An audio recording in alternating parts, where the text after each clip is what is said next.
You know him, you love him, Noel Sheppard. I started doubting myself, Noel. I said, oh, my God, did I tell him and by mistake the next hour? But nope, there you are. I looked at my old-fashioned BlackBerry, and there was your number.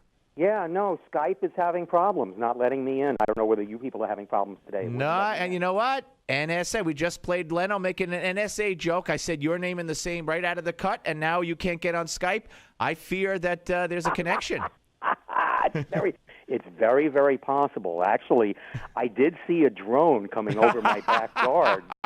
It's very, very possible. Actually, I did see a drone coming over my backyard. Drones with, moving your eyes in sunglasses or something. Yeah. Well, my wife is convinced that there are satellites on, keeping track of us all the time because of my writing.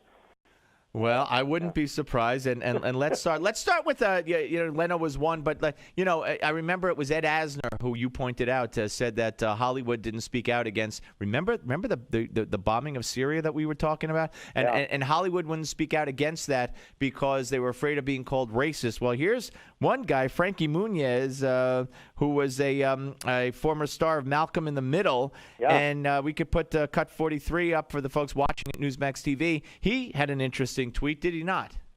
Yeah, and actually, as it turns out, this isn't his first tweet about Obamacare. He retweeted a Leno joke about Obamacare. So I'm not really sure what Frankie's politics are here, but I think that when you look at what Hollywood now, how they're reacting to, or at least some of them are reacting to the NSA domestic spying and domestic surveillance. If Obamacare continues to go in the direction that it's going, and of course I'm sure you've been talking all week, suddenly now we've got Democrats trying to blame the rollout problems on Republicans. I think that's only going to work with MSNBC viewers. I don't think it's going to work with the rest of the nation.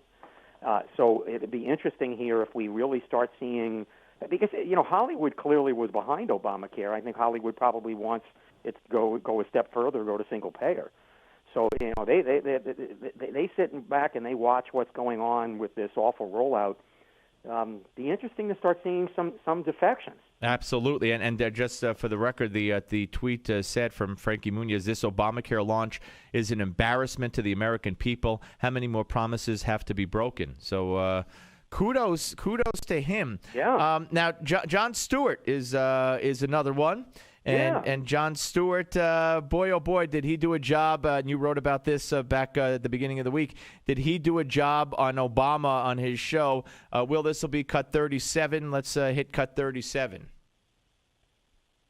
The Affordable Care Act is not just a website. The health insurance that's available to people is working just fine. Instead of paying $1,600 per month, we have a plan that will only cost us $692 a month. And that's a good deal. The product is good. I want people to be able to get this great product. And that product is working. It's really good.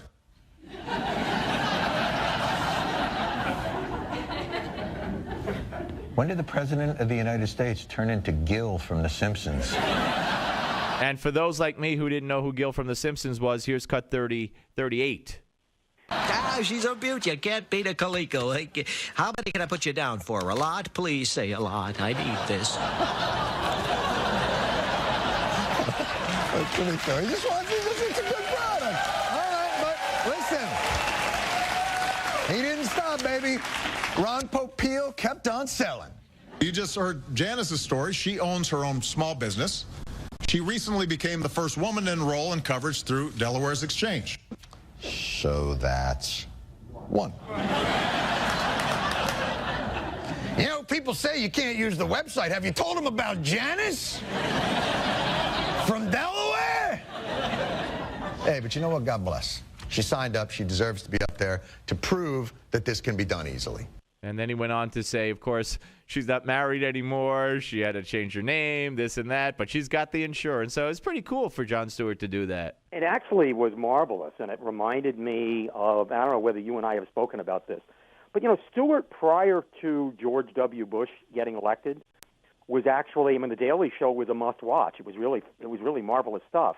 And actually, even through much of the first term, Stewart was acceptable. But once we got down to 2004 and the war began to go the wrong way, he became so anti-Bush and so John Kerry that he became unwatchable. But there was a point in time prior to 2004.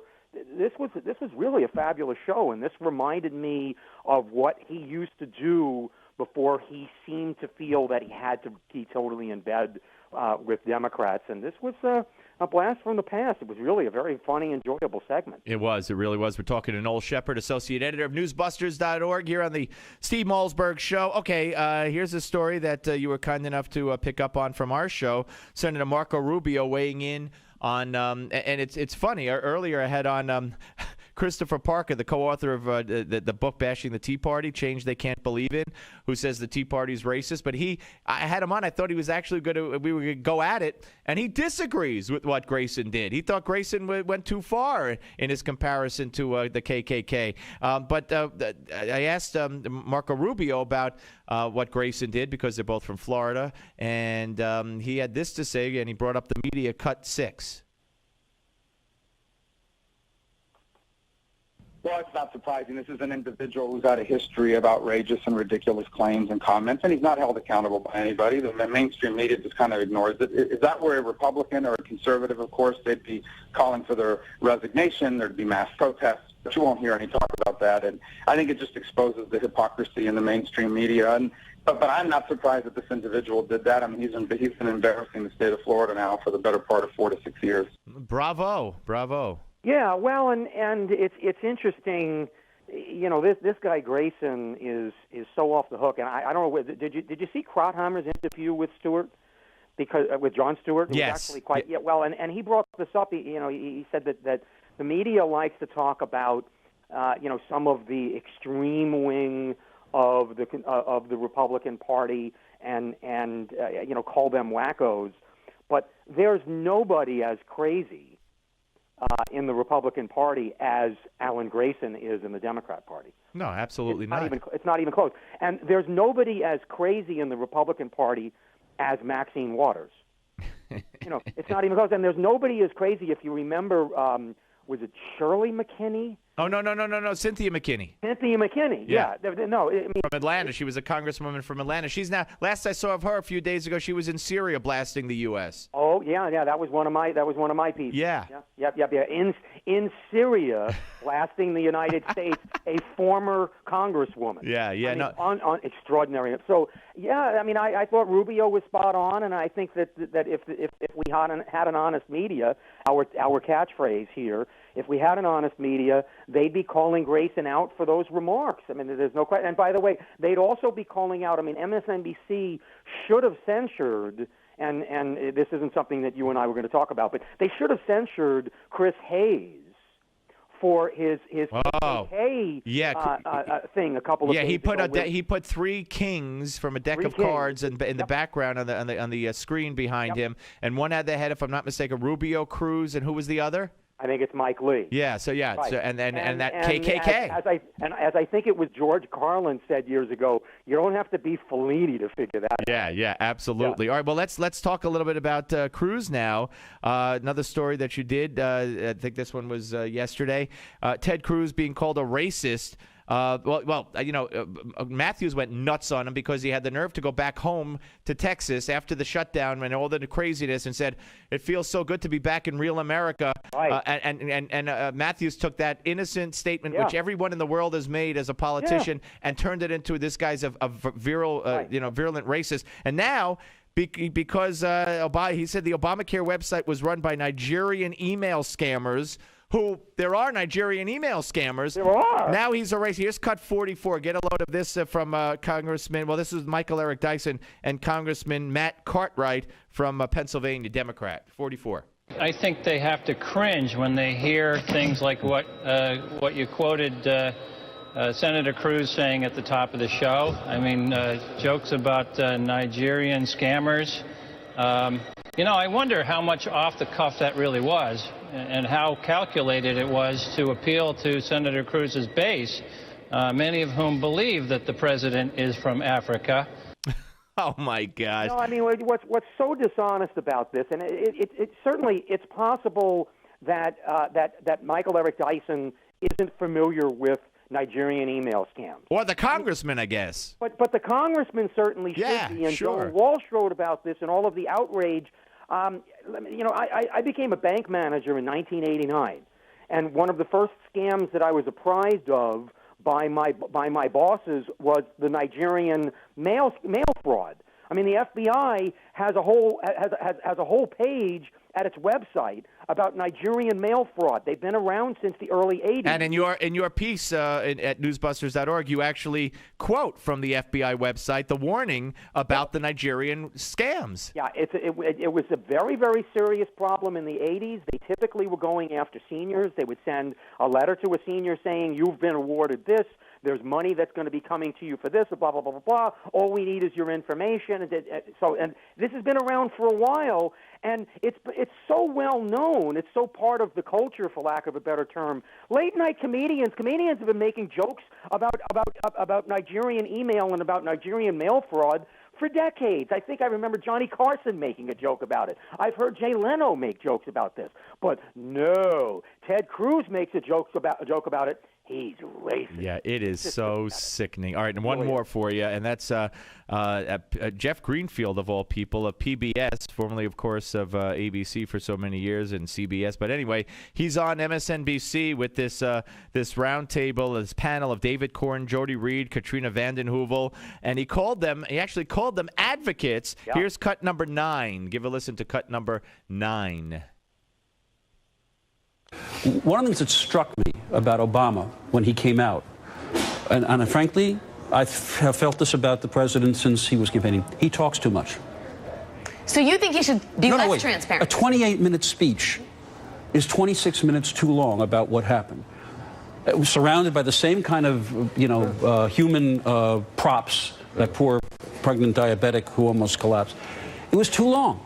It was what he might have learned from Winston Churchill was to begin by saying, we screwed up. But he did. We screwed up. Yeah. We screwed up. Now, I think, but then he went on to actually call them advocates, and they said they weren't. But that was shocking. It was, and what was interesting is I tried to identify. I couldn't really find any instances at Newsbusters of Jeff Greenfield being the source of or the subject of one of our articles. So I'm not really sure whether he's been guilty of media bias himself in the past. But yeah, that was an interesting thing to be on. I mean, and he's there to plug his new book.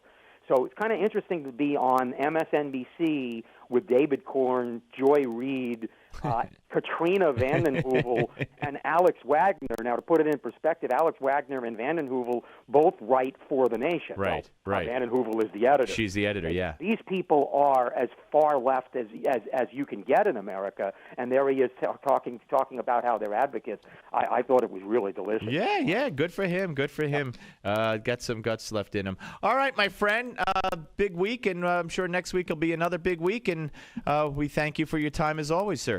And maybe Skype will be working next week. You never know. Have your wife keep a lookout for those satellites. Well, but I've been told I've got more of a face for radio. Oh, no, come on. Now, all the people watching at Newsmax TV are saying, come on, I have to wait another whole week to see him live on Skype. You got to be, all the chicks, they're moaning. I mean, in disgust. I've got serious conservative groupies. Take care, Noel. See you, buddy. Noel Sheppard, ladies and gentlemen, associate editor of Newsbusters.org. We're coming back, 877 Newsmax on the Steve Malzberg Show, Newsmax TV and radio.